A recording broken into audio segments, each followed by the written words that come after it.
கண்ணீரில் நான் விதைத்து செந்நீரில் பாத்தி கட்டி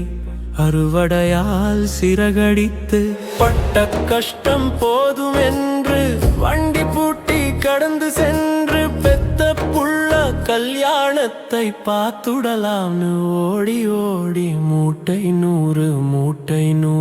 கொடுத்தாக்க